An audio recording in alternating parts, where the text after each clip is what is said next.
stay focused, guys. Well, it looks like you finally sold your soul to Nikita himself. Congrats. You just made the absolute best, but probably worst decision of your entire life. Hopefully, your bank isn't losing its mind over the sketchy transaction you just made to a random Russian game developer. Today, I'm going to break down the absolute basics of Escape from Tarkov.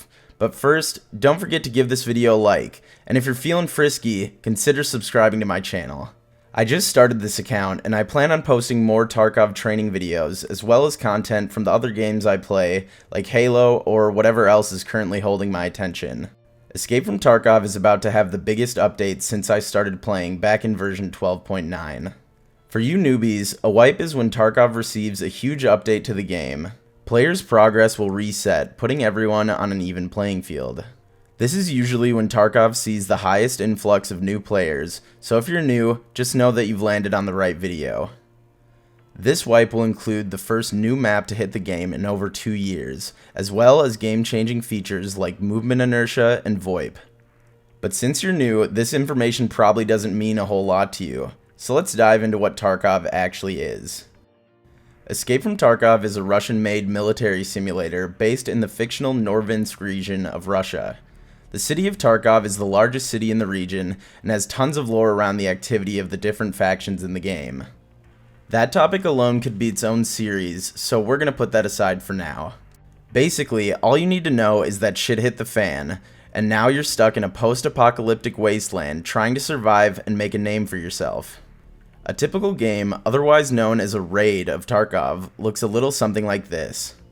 Depending on which map you choose, you'll have a certain amount of time that the raid is active, which will range from 20 to 50 minutes. You can go in with a squad of up to 5 players, or if you're brave enough, you can face the world alone. This means that players you encounter during a raid can have up to 5 people grouped up, so it's impossible to know how dangerous each encounter will be. Alongside the threat of player characters, otherwise known as PMCs or private military contractors, the map is infested with AI-controlled enemies called Scavs.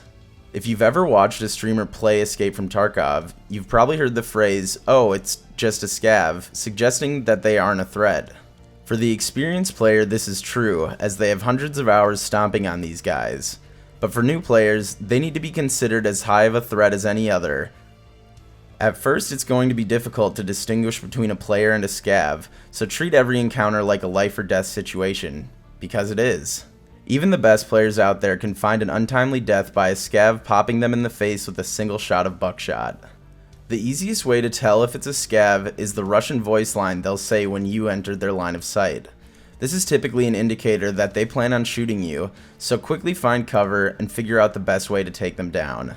Aside from what will kill you, a raid in Tarkov is about finding as much loot as you can carry, then reaching your assigned extraction point across the map. If you double tap O, you will receive a list of your available extractions.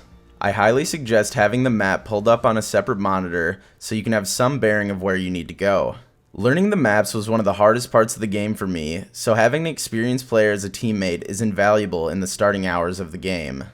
You can also practice maps in an offline raid so you can figure out where scavs and loot will spawn and practice finding the extraction point.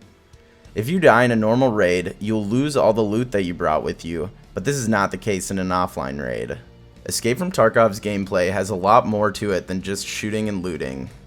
Once you've survived a raid or two, you'll now have to figure out what to do with your full bag of loot. The outside of raid portion of Tarkov is something called the metagame, and is where you manage your inventory and interact with traders. Traders are basically just stores where you can buy and sell different items when you're not in raid. There are 8 different traders in the game, all of which have their own niche of goods to sell. Traders are also where you get your quests, so picking these up are the first thing you should do before entering a raid. I'll probably make another video about traders, so don't worry too much about this yet. Another thing to consider is that traders will buy and sell things for different prices based on how interested they are, and it'll take some time to learn who wants what. I wouldn't worry too much about min-maxing at this point in your Tarkov career, so I'll give you a shortcut of where you should sell your stuff. The trader therapist will give you the highest buy price out of every trader, so she's the person to start with. Therapist doesn't buy anything pertaining to guns, but she's the best place to sell random items like tape and cleaning supplies to. The Mechanic is where you want to sell all of your gun parts to if you want to make rubles. Peacekeeper is who you want to sell your gun parts to if you want to make USD. And Ragman is where you'll sell clothing items like backpacks and armor to. I'll also be making a video on the items you should be looking for at the beginning of the wipe, so stay tuned for that. Each trader can be leveled up by meeting 3 different requirements: PMC level, trader reputation, and money spent and sold. Trader reputation is gained solely through completing quests for each trader, so it's important to focus on these at the beginning because leveling up traders will give you access to better equipment. The next aspect of the metagame is something called the Hideout. The Hideout is where your PMC hangs out when you're not in raid. There are tons of things to upgrade in the Hideout, which is something I'll cover in a future video. Checking what's needed to level up each part of your hideout will also help you know what items you should be keeping an eye out for during a raid. Leveling things like the med station will allow you to access crafting tables, which can be extremely helpful for crafting quest items early on. To use these crafting tables, you'll need to have your generator upgraded to level 1, and you'll need to put gas in the generator as well. If you want to save gas, you can immediately remove it from the generator after starting a craft, but this will also slow down the crafting time. I would only do this when you're running low on gas or don't have your traders leveled high enough to buy it yourself. Another portion of Tarkov that you need to become acquainted with is your Scav. I already talked about fighting Scavs, but you can actually play as one yourself. Scav Raids are extremely useful when starting the game and are honestly one of the best ways to make money in the game. Scav Raids are completely separate from your PMC, but are the lowest risk way to play Tarkov. Your Scav will have a random set of gear, and you're allowed to play any map besides labs. Before entering a Scav raid, you need to make room in your stash for anything you think you'll find during that raid. If you don't have room in your stash, you won't be able to transfer the items you found into your PMC stash. Scav raids are also an excellent way of learning maps, so play them as much as you can.